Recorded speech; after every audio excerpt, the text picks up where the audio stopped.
Hi guys, how you going? Campbell here from Autodidactic channel. Hope you're all having a spectacular day. And of course, autodidactic means to be self-educated, and in these times we need to be self-educated because basically if you're not self-educated, the only choice you have left is to believe what other people tell you. And the general narrative that we're told is clearly false. So today I thought we'd have a look at Stockholm in Sweden.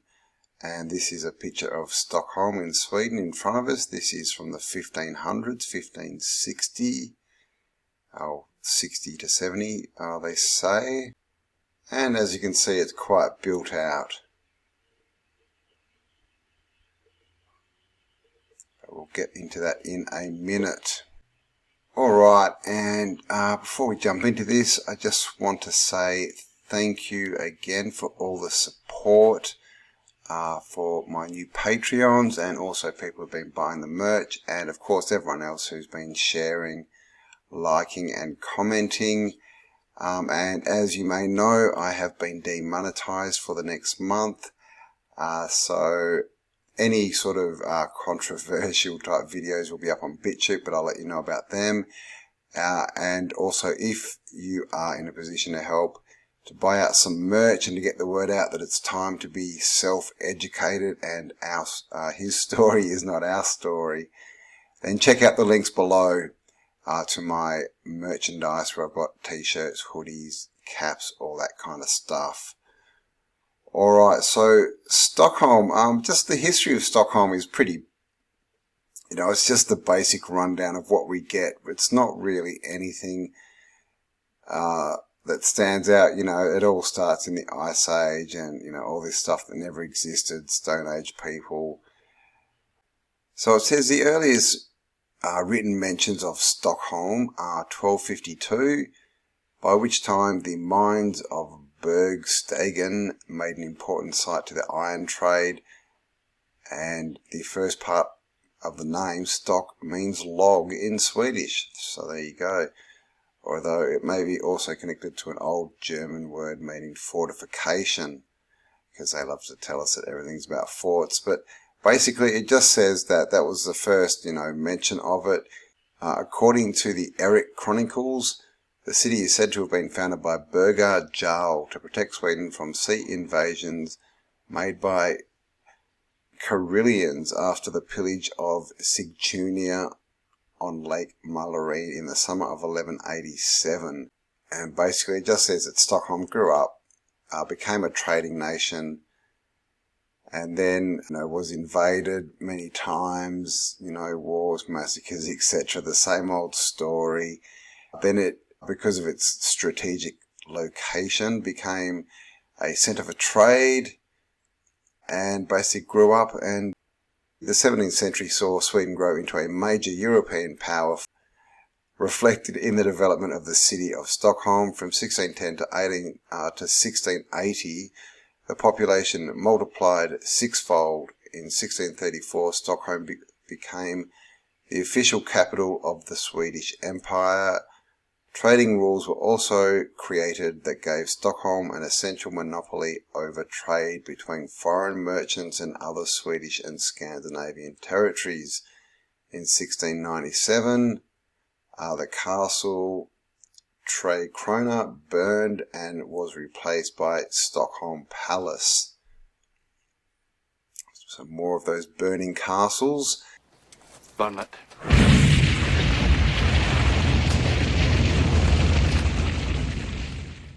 In 1710, a plague killed about 36% of the population, 20,000 people, and at the end of the Great Northern War, the city stagnated, population growth halted, and economic growth slowed. The city was in shock after having lost its place as the capital and a great power. By the second half of the 19th century, Stockholm had regained its leading economic role. Blah, blah, blah. The Industrial Revolution, and then, we have the story that sort of rolls on from the 18th century. So that's what they tell us. So not a lot, basically. And when you see this place, there's no talk of, how they built it, of any, of course, as we know, that there's no, plans. There's no telling us who the architects were, who the builders were, who built this place. And basically, Stockholm, this is the picture of it in 1560, or it says between 1560 and 1570. And just look at this place. Is this, not kind of ridiculous? Look at it. And also notice the narrative, the dates that we're given here. This also follows a general theme. It's the 1400s, everything seemed to be going fine. And then all this seafaring trade started to creep in. And then in the 1500s, it became a lot about trades. And as they said, there was laws passed so that they had a monopoly on sea trade. And you see this all the time. And this is basically the Phoenicians coming in and taking control of the law and the trade system. And this is how we get our maritime law. And then it goes on in the 1600s. It said that 20% of their population died. This is, of course, around the time that it is, a lot of people surmise that that's when there was one of the great cataclysms and, many people died. So that would fit into there. Then, of course, wars. They have more wars coming in, destroying the city, which again in the sort of it was the late 1600s, and then up to the 1750s where there seems to have been another sort of cataclysm, and we get this story, and then it was all rebuilt back up, and by the 1800s, the sort of early to mid 1800s, we had the new narrative coming forward and the new story that we're given, and that's of course all after the so-called Industrial Revolution, which really was probably just, the inheritors bringing out all the tech that they had found. So this is Stockholm, and just there's turrets and cathedrals, houses right on the water, all built up. And then we get down here and we see there's just bits of wood standing around. And just doesn't really make sense with the narrative because, in all these stories we get, these fairy tales and things, we're always told about, professions like woodcutters and this kind of thing. We're never told stories about stonemasons and brickmakers and artisans and iron workers. But that's what we see. We see construction made by people with a lot of skill in masonry and ironwork and glasswork and architecture and design and engineering. But all these stories of the past, we never hear of these people. We're just told, everyone was a peasant and it was just manpower. Some king decides to build some hugely oversized building like this one, and it's just able to be done just because of sheer manpower and it's just a ridiculous narrative. This is Stockholm in 1925, and look at this building just out on a little round island. There's lots of circles around here. So this circular building, and there's more circles here. Obviously spires everywhere. But what I wanted to show, the reason I sort of got onto Stockholm was because I got an email. We all know that we're being monitored online and that massive data mining is being done by governments and private corporations. So how do you protect yourself and your information from prying eyes? Well, I use VirtualShield, and it's a downloadable program that works on your computer and your phone, and it will protect you from any nefarious activity and people trying to get your information and your internet history to put onto their databases. And if you click the link below in the description, you'll get your first month free, and also save up to 75% off your first year and get full protection from just $3 a month. And with what's going on at the moment, guys, your personal privacy and protecting your personal information is more important now than ever. So click the link below and get signed up and get protected from just $3 a month. Yeah, so Susie sent me these photos via email. Thank you, Susie. And this is Stockholm. They're doing construction, redoing the roads and things down near the water. And there's some pretty cool photos of what they found. They were digging up. They had this big plan, and then they hit this. And there's buildings and roads and things everywhere. And you'll notice, guys, this is all red brick. It's all red. Where did all the red brick come from? And you see little holes in here. Again, this is an upper shot of that same place. Got a tiled floor there, big thick brick walls. Look at this, just stone paving, and this is, you'll see it's quite a way under the ground. Here again, they look like old roads maybe. And what's happening is it's slowed it right down because, you know, the historical societies and things have come in, and everything has to be documented and taken out carefully and, you know, processed and collected and all that kind of stuff, which is great. You know, at least they're saving this stuff instead of bulldozing it like they do when it's on top of the ground, which is interesting. I mean, just because something's covered in mud, how come it makes it more precious than something that's not, or that's only sort of half covered? Yep, there's dirt down there. So you can see it's just, you know, full construction everywhere, and this is right under the ground. Here we go again. They look like drains or something, and there's also a big collapsed wooden roof in here. I think this might be part of it, and it looks like just like a building with the roof collapsed. Here's bits of pottery they've found, nice glaze on them. A bit more. Oh, that's interesting. Artifacts on it. Was probably a comb, I guess. Paved roads, and this is all under the ground. Oh, look at that. Is that glass? Look at that glass work. You know, under the ground, that's just made by peasants, you know, who didn't have any glass factories or, you know, smelters or anything. Red brick, again. You know, completely buried. I'm not sure what this is, if this part is part of it or not. It looks half buried, whatever it is. And this looks like, yeah, see, this is all wood. It's like a big ceiling has collapsed down or something.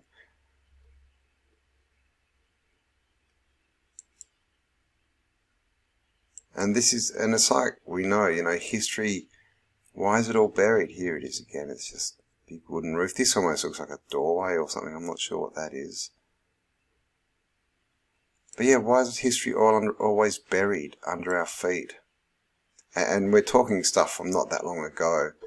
And it doesn't make sense, you know, this whole geology thing, because some things that are supposed to be, you know, maybe 500-600 years old, you can find meters down, and then other things I'll say are thousands of years old, and they're, you know, above the ground or not buried very deep at all. So, you know, it doesn't make sense. You know, a flood of some kind, you know, even if it was the ocean coming in, bringing all the, you know, the silt and the soil, and obviously as soon as it hit land, it would drag all the dirt and rubble with it and dump it. And that would do it unevenly, which kind of makes a bit more sense, you know, compared to what we see as physical evidence.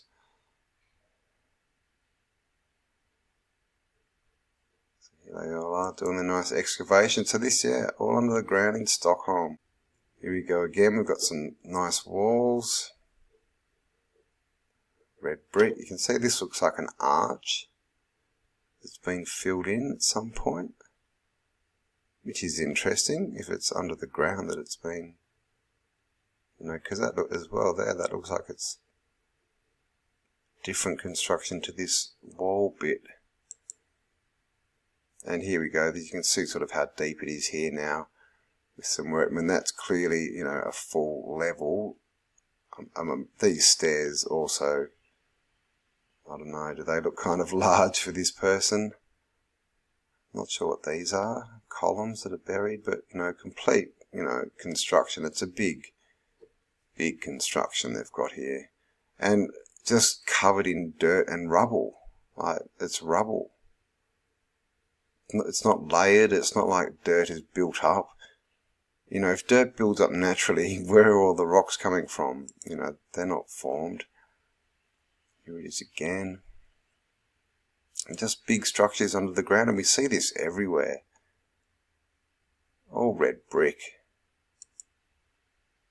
Oh, some little beads.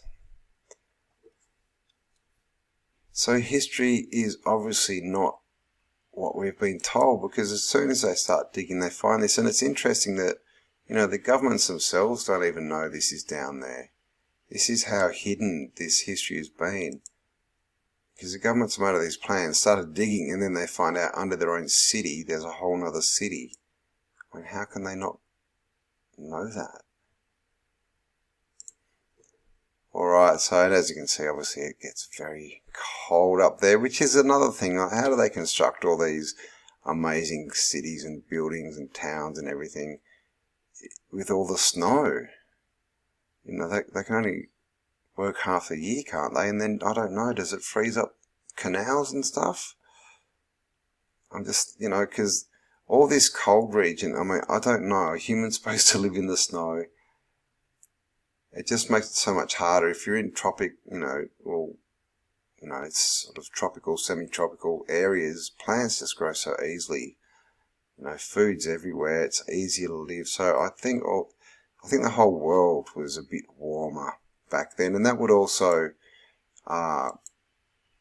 you know, go along with the theory of more carbon dioxide, and of course, with more carbon dioxide in the atmosphere, things grow bigger, hence bigger people. Alright, so there's a few pictures of all this underground excavation. And here's another shot from Stockholm back in the day. And you can see this building here is, look at the size of this window compared to this one, clearly on an angle. Huge statue, oversized, and look at the size of this person. You know, compared to this building, compared to these doors and or windows. Just miniature. Nice big castle. Again, built right on the water, and this is clearly a man-made shoreline, which you see everywhere in these old world cities. So here's a few pictures of Stockholm, and it's just like got some ridiculous architecture in it. You know, domes, old world buildings everywhere. Lots of mud flooders that are sunk in the ground. And canals. And when you look at it, it looks like it's kind of sunk. Now we have these. Now this is what they're saying is Viking. They say, now this is Viking. But I mean, look at that. That's that's clearly exactly the same as the churches and cathedrals we see everywhere all over the world. It's just been smashed. I mean, you'd be able to find churches the same as that in Stockholm, no doubt, that are fully built, and they probably say they're not Viking. But that's, and if that's Viking, what, you know, how did they make that? Where was the industry? We're told Vikings were just these people who sailed around on boats attacking people, and that's basically how they made their living. So they weren't producers. They weren't, you know, they didn't have any industry to build their own things. They just went around and pillaged and raped. That's what we're told. So this makes no sense at all. And the story is just so disjointed. But, you know, it's just got all these castles right on the edge of the water. And this is,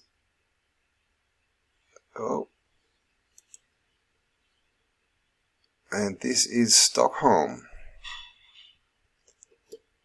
And you can just see, just looking at this, that this is an old world city. These are clearly man-made canals. I'm not sure if this port is original. It probably is, because we've got another man-made canal coming up here. Look at the edges here. This is all man-made. Look at those. Straight edges, angles. Just canals everywhere. And you can tell that this is old world. I mean, for starters, you can look at this. I mean, you can just see that the shapes. Can you see that? The shape in the streets there. There's another one. All this geomancy, so geometry in the ground, for things that it was probably originally used, for harmonizing things, but of course everything's been twisted recently in the last few hundred years with the people who have tried to take over. But you'll see, first of all, you'll see strange shaped buildings in these old world cities.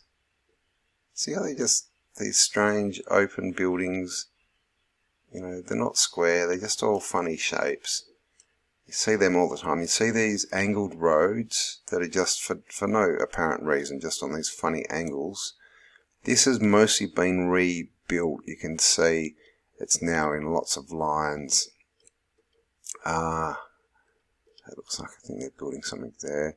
But again, we've got this big angle here. That's probably an original part of the Star Fort, just looking at the shape of that. No doubt if we looked around we could find more of them.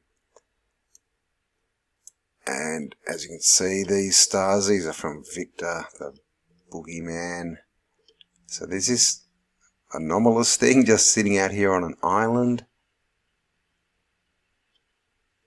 Just for no reason. And in here, I think this one is a cathedral. Let's see if we can get a better shot.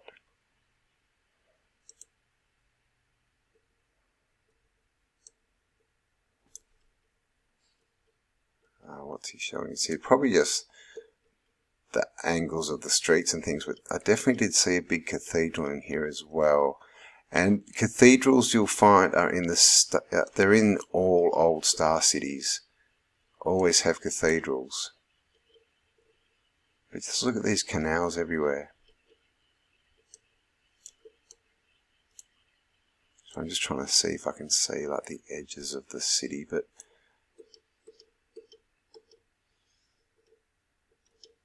so this all looks to be rebuilt. Doesn't look to be the old world stuff.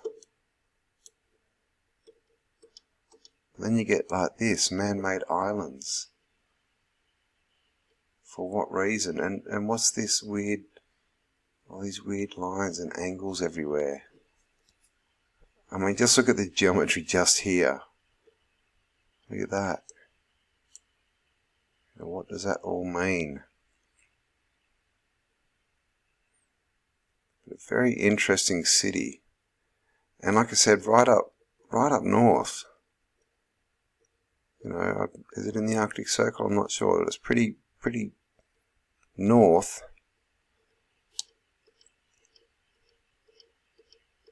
So I just have the feeling that it was a bit warmer up there back in the past. Actually trying to find somewhere interesting to go. Okay, this has got lots of old buildings. Let's see what we can find down here. Alright, let's see if we can get a street view.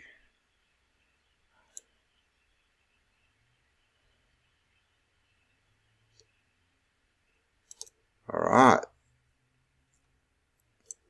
Very familiar shape up there. No doubt they're going to call this church or something. It's got a cross on it.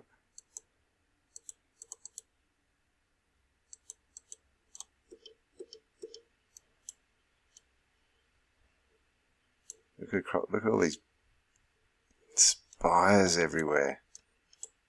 And here we go, right up on the water. Look at these old, big, tall, red brick, old world buildings. Is this copper up there? It's all discoloured. This looks, yeah, they look copper. Look at that. We've got portals here. Nice mud flooder. Look at that. Windows going straight under the ground. And also straight up here, the same thing. And if we come along, there we go, stairs up, windows in the ground, look at that, all the way up there, here as well, under the ground. You know, this familiar, you know, this, I don't know what that's even called, but the way they sort of put these lines across, you know, we see that everywhere. And look at this, these are all mud flooders. Look at this one. Windows right into the ground.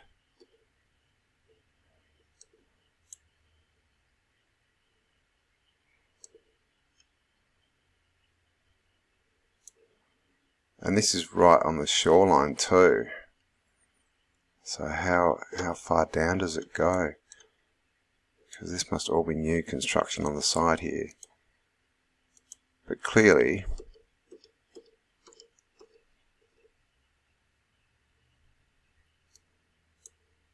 that's an old window, and up here as well. So there we go, mud flood in Sweden. And right on the shoreline too.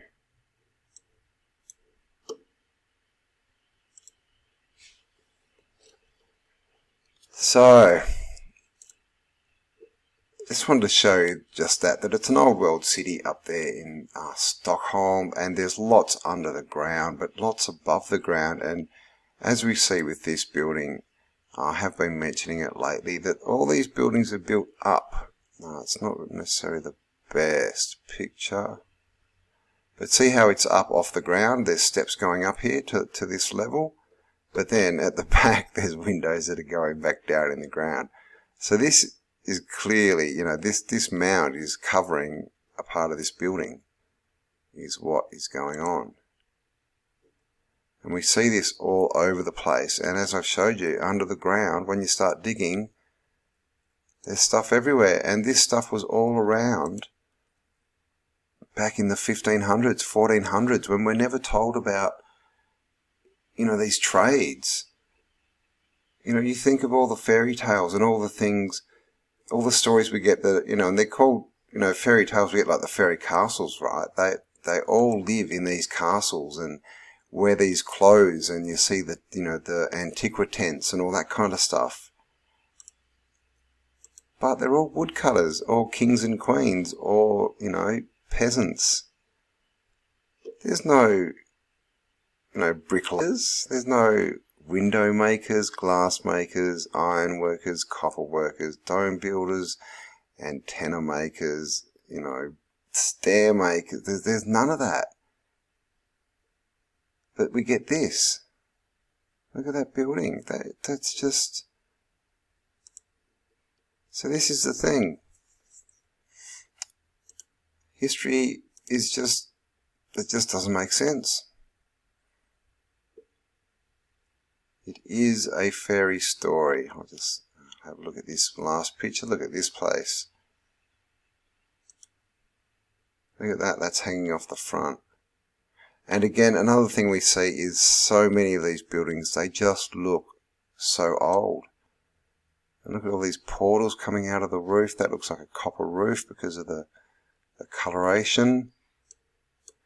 Statues like waterfalls too, heaps of them. Steps going up. And just, you know, the same stuff all over the planet.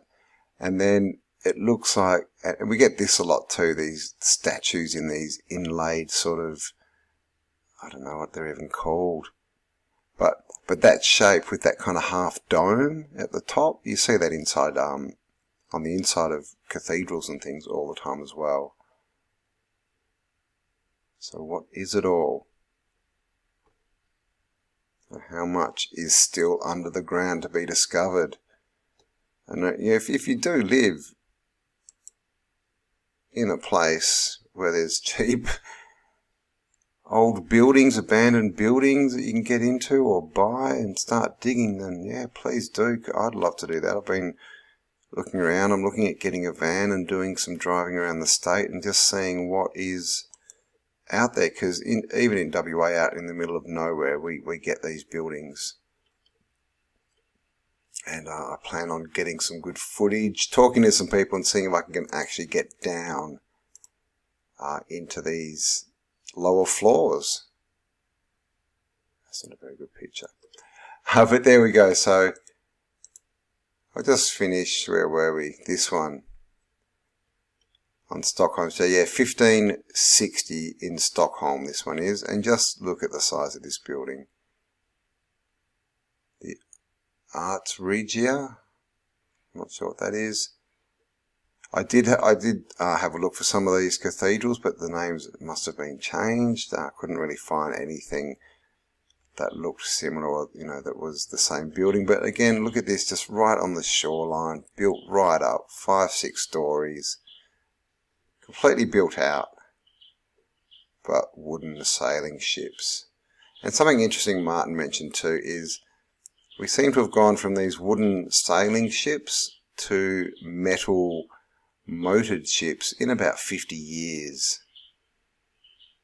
One day we had these and the clippers and stuff, and then, within 50 years we had these floating metal cities powered by engines. Big jump. So, what's the story there? Alright, I am rambling. I'm going to leave it there, guys. I hope you enjoyed this one. Thanks for spending some time with me. Have a spectacular day, and I will catch you on the next upload. Bye for now.